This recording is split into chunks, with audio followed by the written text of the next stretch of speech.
Steelers fans, you could win a trip to Super Bowl 55 and a new 2021 F-150. The official truck of the Pittsburgh Steelers, sponsored by Neighborhood Ford Store. Rules and regulations are on the entry page, and remember, this contest is a twofer. Scroll down the page after you voted for the super fan of your choice and enter to win that truck. Visit FordHallOfFans.com/football. All right, welcome back. Bob Pompeani, Andrew Fillipponi with you at 412-575-2600. Pony, real quick, we have a lot of callers want to get to them, but I understand what you're saying. I disagree. Reality comes into play here. What do you realistically expect them to do with Ben Roethlisberger? And if it's what I think, then how do you go about, or who do you choose to be back, especially with all these free agents they have, and knowing that they're down the road going to have to give money to T.J. Watt and probably Minkah Fitzpatrick? Well, I think the standards have slipped over there. And I know, look, I mean no disrespect towards Art Rooney II when I say this, but I think he looks at it differently than even his father did. I hear him say things after they get embarrassed by the Jaguars in the playoffs and say, we went 13-3, as if that's good enough. This franchise has not won a playoff game in 4 years. I expect that he will say in the next month, we went 12-4 and won the AFC North.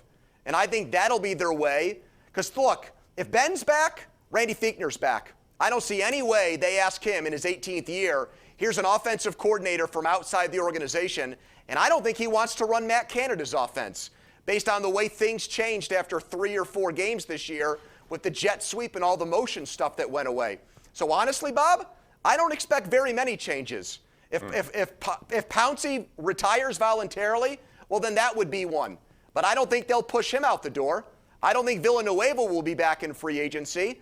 I expect that if Ben wants to play, that Randy Fichtner will be his offensive coordinator in 2021. I would be shocked with a capital S if that doesn't happen. I would be shocked if it didn't happen, to be honest with you. I think they have to make changes. Mike Tomlin made a couple last year as coaching staff. He's made them over the years.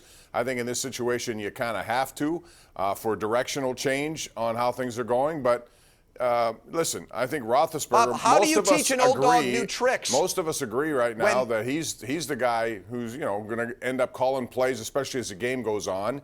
I think he's willing to learn that. I do. I think it depends on the ideas and the freshness of them.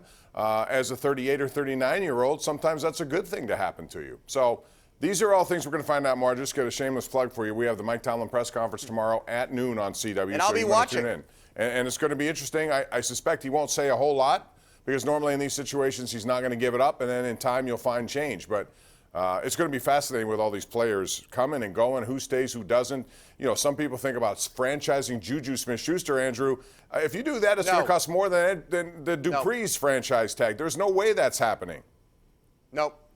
No, because your quarterback has a $41 million cap hit, and the salary cap is either staying flat or going down. It's impossible. All right, so $20 million over the cap as it is. Before I get to these calls, I'm sorry, callers. I'll get to you in a second. But real quick, of all the guys we talked about on offense, who do you expect to come back? Because it sounds like a limited list. I expect James Conner and Juju Smith-Schuster to both be gone. I expect Al Villanueva to be gone. When Al leaves, I think it's 50-50 DeCastro retires. I'm not sure he comes back because of his buddy, the guy he's played with for a long time, is out the door.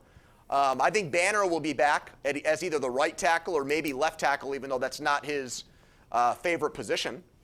Well, he's never really played the position. So, yeah, I think that would be the moves that I would expect in terms of changes on offense. They've made already over the years. They brought in Dotson this year, offensive line. I think he's one of their best guys. Okorafor was a draft pick. Banner was brought here. Filer, And then the decision to bench Dotson was embarrassing. Yeah, it was not the right decision. That needs – and I'm getting agitated now. I know the game happened Sunday night, but I'm getting fired up all over again. When your game plan is to clearly run the ball, and that's what they wanted. Why, I don't know, with Cleveland's top 2 corners out and Olivier Vernon not playing. When your game plan is to come out and establish the run with Derek Watt, no less, how do you bench Dotson, who's been your best run blocker over the last few games? How? No, I wouldn't have done it. He was playing very well, too. That's all the more reason. Plus, Filer hadn't played, and he had a couple of holding calls early. All right, let's go to the lines. We'll begin with Joe in Latrobe. Hey, Joe, how are you? Good. Hi. I think Steelers should use Josh Dobbs for Wildcat runs next year. Also, who will be on the 3rd and 4th line for the Penguins? Also, Andrew, it's good to have you back, buddy. I'll hang up, listen to your response. Well, Appreciate that. That means a I'm lot. glad you brought some hockey up because it is starting tomorrow. And Mark Jankowski's a guy they feel pretty good about. He'll be on the line with likely Jarrett McCann, and I'm not sure who else. Bluger, Tanev, when Zach Aston Reese is right, he'll be right. Maybe Lafferty will be on that third line. I think that's what they've skated with the other day. Andrew, but this is a good question because this is going to be a really difficult division. I think it's going to be fun to watch. 4-point games every single night beginning tomorrow with Philly and then again Philly, then home games. 2-game series all the time. I like that, but this is a very competitive division. I think the Penguins could be in jeopardy of not making the playoffs if they don't play their best. What do you think?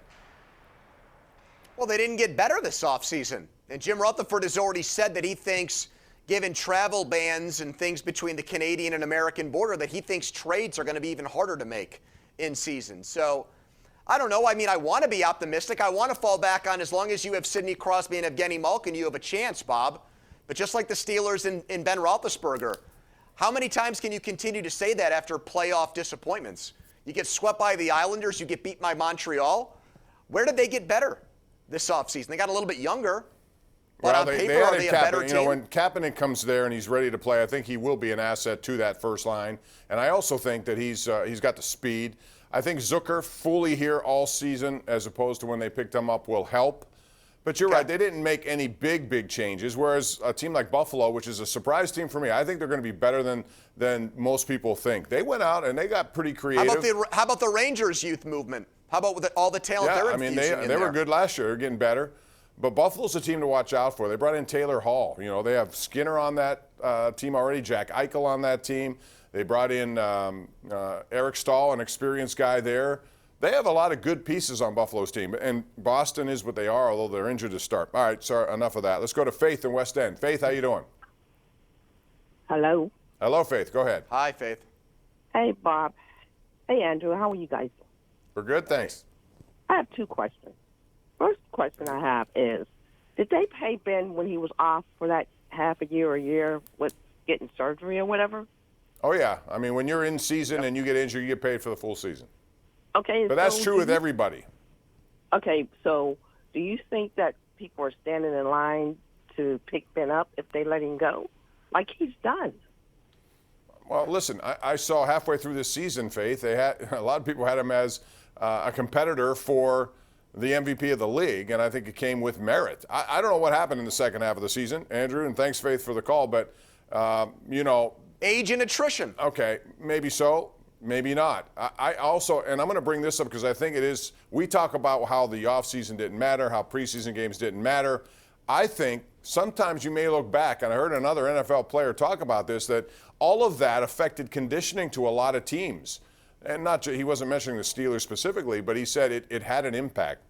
And I don't know what the deal is. All I know is he threw more passes than any quarterback in the NFL, Andrew. And if he's good enough to do that, then the elbow's fine.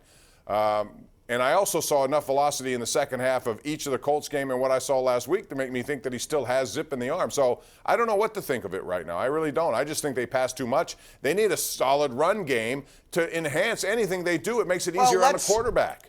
Let me make it as easy as I can for you then, okay? He's not a $41 million quarterback, not even close. Mahomes, Wilson, Rodgers, Deshaun Watson, maybe those guys can eat up that much salary cap.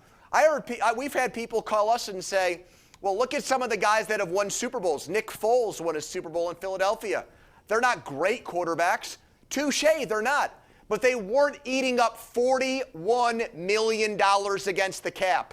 Hey, maybe if Ben Roethlisberger's cap hit were like $10 million, I would say, what do you have to lose? But it's not.